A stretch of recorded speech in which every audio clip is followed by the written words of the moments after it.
nous suivez depuis Kinshasa, nous sommes dans les plateaux Bilembo, les plateaux du candidat qui suit la campagne du candidat numéro 20. Vous avez Lissane Choukran devant vous. J'ai à mes côtés les directeurs de communication qui aujourd'hui les porte-parole du candidat numéro 20 qui est avec nous, qui nous explique depuis le début c'est que Félix Tshisekedi a préparé pour le Congo. Je vais être sincère, c'est la première fois que l'on a un programme des candidats que l'on décortique par voie des médias et de la presse, parce que depuis qu'on a commencé cette campagne, il y en a ceux qui ont présenté leur programme et se sont éclipsés, d'autres n'ont pas pu lire, cherchant encore les verbes. Et donc là, maintenant, on a évoqué les points sur la diversification de l'économie. On Absolument. parlait de l'énergie, Absolument. évidemment, puisque quand on parle de l'obligation aux miniers de transformer les minerais sur place, comme le prévoit la loi les codes miniers, le président Félix Tshisekedi veut faire appliquer cette disposition, mais comment il va le faire puisqu'il y avait un souci de l'énergie, un déficit créé en fait. Absolument. Donc, on va d'abord lancer un grand programme de création d'unités de production d'énergie, notamment des petites centrales hydroélectriques. Il y en a déjà plein qui ont été... Boussanga, on l'a vu dans le Grand Katanga, ça a été lancé. D'autres stations, justement, vont être mises en œuvre, en fait. Elles vont être mises en opération, donc devenir opérationnelles. Et puis, il y a le grand projet d'Inga, Inga 3, dont on parle depuis longtemps. On va lancer le projet de façon concrète. Mais c'est un projet qui a un horizon au moins de 10 ans. Mais déjà, ça donne une perspective pour savoir ce que le Congo sera dans 10 ans en termes de production d'énergie. D'abord, pour satisfaire les besoins du Congo, puisque je vous ai dit qu'en 2050, on prévoit qu'on sera 200 millions d'habitants, et demain se prépare aujourd'hui. Donc, il faut prendre les décisions aujourd'hui. Donc, l'idée, c'est d'augmenter de façon diversifiée, notamment en comptant sur l'énergie renouvelable et l'énergie verte, puisque le Congo est un pays solution en matière de transition énergétique, le solaire, la transformation justement des déchets aussi en énergie, peut-être l'éolien aussi là où ça allait, et puis surtout l'hydroélectrique. Donc voilà un petit peu tous ces volets qui vont nous permettre de diversifier et de rendre notre économie plus compétitive, c'est-à-dire une économie qui, par rapport à ses concurrents, aura ce qu'on appelle des avantages comparatifs. Il sera plus satisfaisant d'investir au Congo que d'aller investir dans un autre pays. Comme ça a été prouvé récemment par une étude de Bloomberg qui a dit c'était plus intéressant de créer une usine de production de batteries, ou en tout cas de précurseurs de batteries au Congo, que de la créer aux États-Unis. Pourquoi? Parce qu'ici, il y a une proximité entre le lieu d'extraction des matières premières et l'usine. Et puis le coût de la main-d'œuvre au Congo est plus basse. Ce qu'il faut créer, ce sont les corridors d'extraction. Et c'est pour ça notamment que voilà, les Américains et les Européens aussi accompagnent le Congo, la Zambie et l'Angola dans la création de ce corridor à la voie ferroviaire et routier vers le port de Lobito en Angola. Vous voyez, tout ça, on le fait de façon claire, nette et précise. Dernier élément sur ce volet, c'est la recapitalisation de la Banque centrale pour que notre Banque centrale joue réellement son rôle d'arbitre du système financier congolais, et notamment aussi la création d'une banque publique de développement qui va venir compléter toute l'architecture financière du Congo. On a créé le FOGEC, le fonds de garantie pour les jeunes entrepreneurs. On a créé l'ANADEC aussi, la maison de l'entrepreneur qui va former des entrepreneurs. Il y a tout un tas de mesures qui ont été prises durant le premier mandat et qui donneront toute l'ampleur de leur force et de leur, de leur nature lors de ce second mandat. Voilà pour le volet donc diversification de l'économie et plus de compétitivité. Alors, le Congolais est concerné évidemment par ce que vous dites, mais nous sommes dans un pays des urgences, évidemment. Alors, le Congolais X lambda, quand il entendra ces programmes, qu'est-ce qui sera fait pour lui en termes de ses besoins de base, en termes de l'administration? Qu'est-ce qui est prévu qui va toucher directement au Congolais finalement? Ah ben justement, vous avez tout à fait raison de le dire. Être à la tête d'un État, c'est être responsable. C'est penser à demain, à après-demain, mais ne pas oublier aujourd'hui. Parce que c'est aujourd'hui qu'on a besoin de manger, de se soigner, d'envoyer ses enfants à l'école. Et c'est pour ça que les besoins de base font partie de ces priorités, de ces engagements du chef de l'État, du candidat numéro 20. Et le cinquième engagement, c'est justement plus d'accès aux services de base. Les services de base, c'est l'éducation, la santé, l'accès à l'eau, la mobilité, aussi par exemple les programmes, enfin je veux dire, la mobilité, la santé, l'électricité, l'eau, et notamment en milieu rural. Donc c'est ça qui va être mis en place lors de ce second Alors, mandat. si je vais Voilà. transformer ces Français en milieu rural, ça veut dire dans le coin reculé. Dans les coins reculés, donc dans nos territoires, comme on dit. Pas simplement dans les grandes villes, Kinshasa, Lubumbashi, Kisangani ou autres. Notamment l'accès à l'enseignement. On a mis en place la gratuité de l'enseignement de base, l'enseignement primaire. On a vu ce que ça a conduit comme première conséquence, c'est-à-dire pléthore d'enfants, beaucoup d'enfants, les classes étaient bondées. Donc, il y a tout un programme de construction d'écoles. Ça a déjà commencé. Près de 7000 écoles sont en construction actuellement grâce au programme de développement des 145 territoires. Et environ 80% de ces 7000 écoles ont déjà été construites. Et on va poursuivre ça. Chaque année, la population augmente. Les enfants, plus d'enfants sont en âge d'aller à l'école, donc il faut construire plus d'écoles. Équiper ces écoles. Et équiper ces écoles, former les professeurs pour pouvoir donner cours. Vous voyez, tout ça, ça crée ce qu'on appelle un cercle vertueux. Construire une école, ce n'est pas simplement construire une école, il faut l'équiper, il faut l'entretenir et tout ça. Donc ça crée aussi de l'activité économique, mais en tout cas, l'accent sera mis pour l'accès à l'éducation. L'accent sera mis pour la santé. On a parlé de la gratuité de la maternité et des soins pré- et post-nataux pour le nouveau-né aussi. On va accentuer ça aussi en l'étendant. Ça a commencé à Kinshasa et puis 8 autres provinces avec l'aide de la Banque mondiale. Et après, 2024, deuxième semestre, on va l'étendre à toutes les 26 provinces du pays. Et après la gratuité des soins de la maternité et pour le nouveau-né aussi, on va l'étendre à d'autres services, à d'autres choses aussi. Vous voyez, pour pouvoir que le Congolais puisse se soigner, soit gratuitement, soit à moindre prix. Parce qu'il sera aussi mis en place tout un système de mutualisation où les cotisations des uns et des autres vont permettre de payer les factures de soins pour l'un quand il est malade. C'est un système mutuel, comme ça marche dans d'autres pays. Il faut qu'on le mette en place. Personne n'y avait pensé. Le président Tshisekedi est en train de le mettre en place et il va pouvoir le consolider. Autre chose, l'électricité dans le milieu rural, comme je vous disais.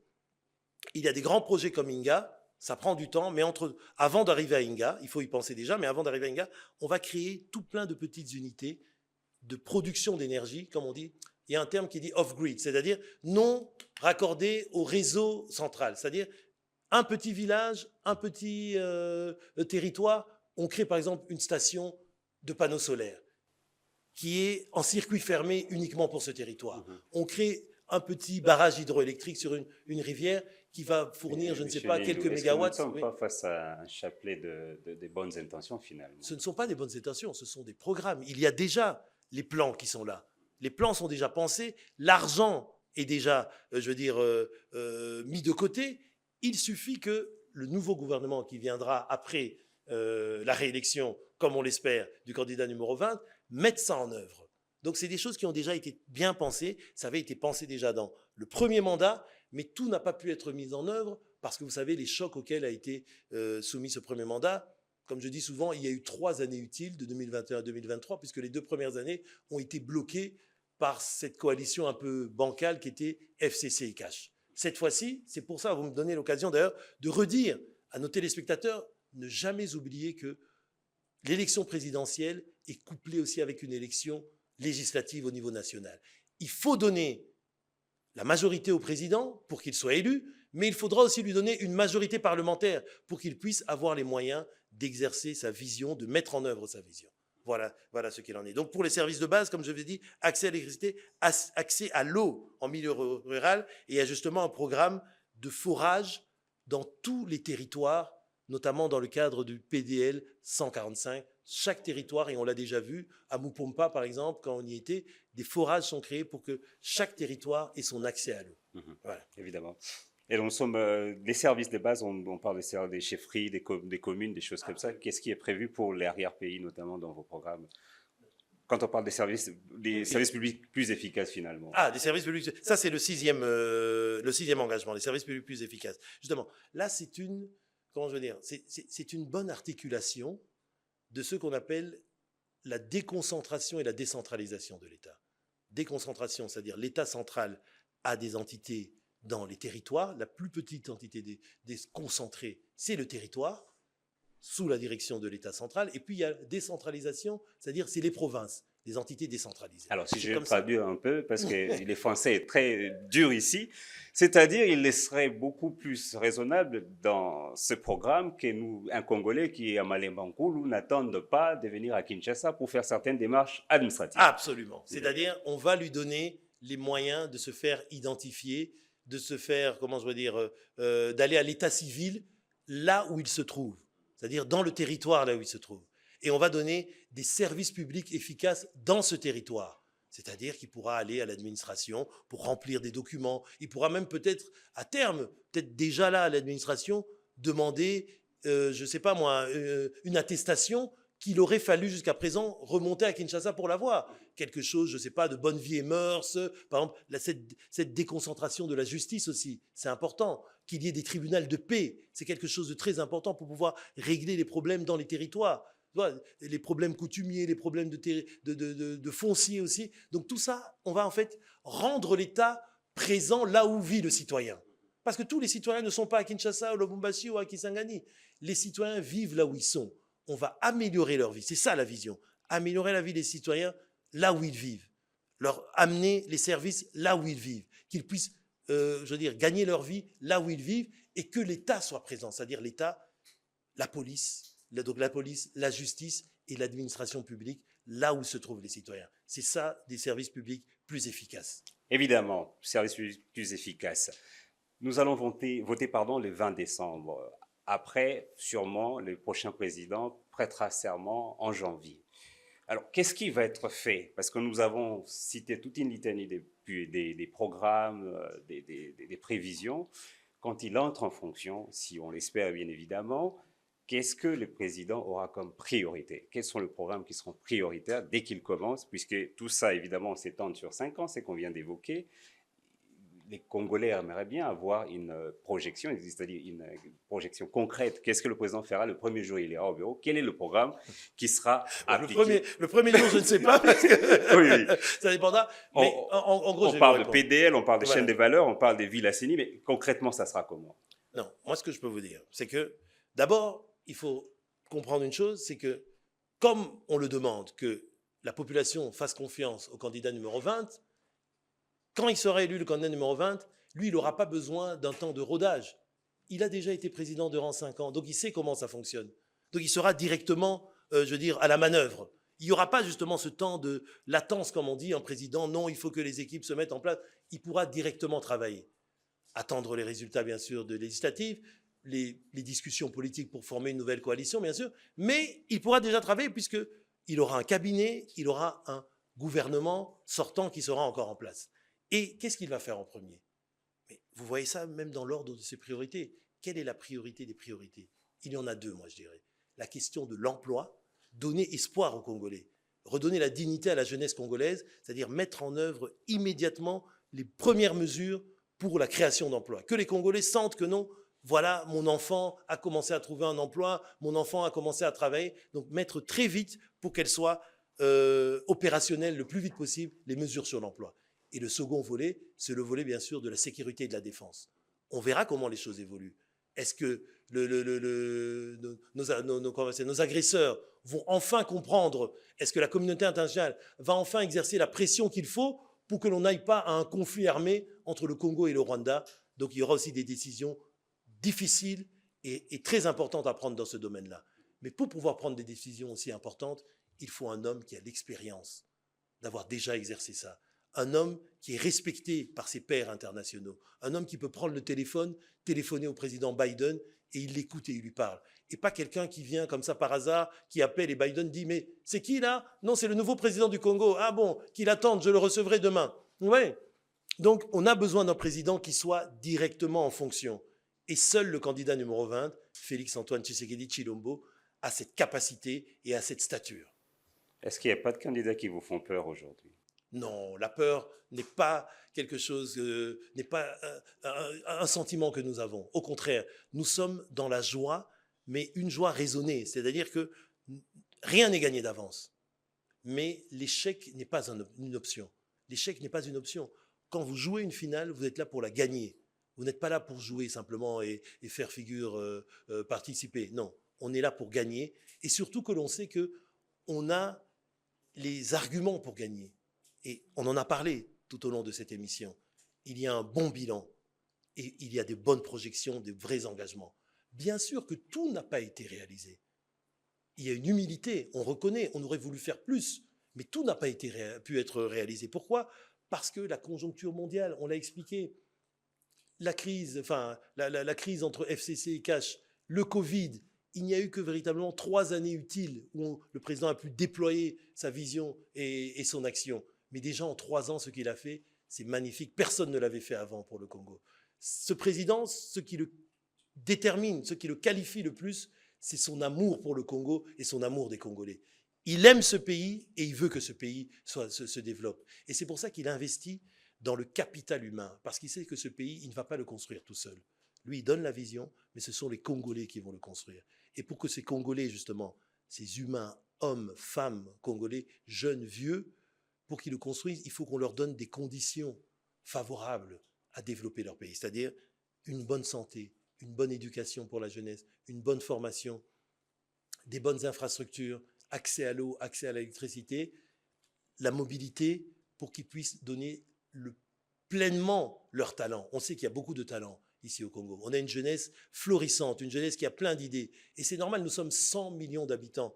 Dans 100 millions d'habitants, nous avons la masse critique nécessaire pour avoir au moins 1000 génies par an. Mais ces génies, il faut qu'on puisse leur donner l'occasion de montrer leur génie. Et ces conditions pour pouvoir que ces génies se dévoilent, seul le candidat numéro 20 peut les donner. Il a commencé à le faire durant les 5 premières années. Il va le poursuivre si les Congolais lui donnent leur confiance le 20 décembre au candidat numéro 20. Merci à ceux qui nous suivent. Moi, on vient me donner l'envie d'aller voter. Je ne sais pas pour vous. Je demanderai à une caméra fais-moi un gros plan sur M. Ndour, et ça sera la dernière question de notre échange. En tout cas, merci. J'ai une question simplement. Vous, en tant que Congolais, on sort vraiment du cadre de poste, du cadre de votre responsabilité. En tant que Congolais, et si vous voulez vous adresser aux autres Congolais en ce moment, pourquoi ils doivent voter pour le président Félix Tshisekedi le 20 décembre? Si vous pouvez vous adresser à eux. Chers compatriotes, pourquoi voter pour le président Tshisekedi? Je dirais d'abord pourquoi voter. Parce que voter, c'est exercer son droit démocratique, son droit de citoyen. C'est quelque chose qui a été chèrement acquis par les Congolais. Des gens sont morts pour ça. Et c'est quelque chose de très important. Donc, allez exercer votre droit de vote le 20 décembre prochain. Sortez de chez vous, qu'il pleuve, qu'il y ait des embouteillages, qu'il y ait n'importe quoi. Allez voter, parce que c'est notre droit d'aller voter et de pouvoir choisir celui ou celle qui va diriger notre pays. Maintenant, pourquoi choisir le candidat numéro 20, le candidat Félix-Antoine Tshisekedi? Parce que c'est un candidat qui a déjà prouvé qu'il aime le Congo. Il a travaillé durant 5 ans à améliorer la vie des Congolais.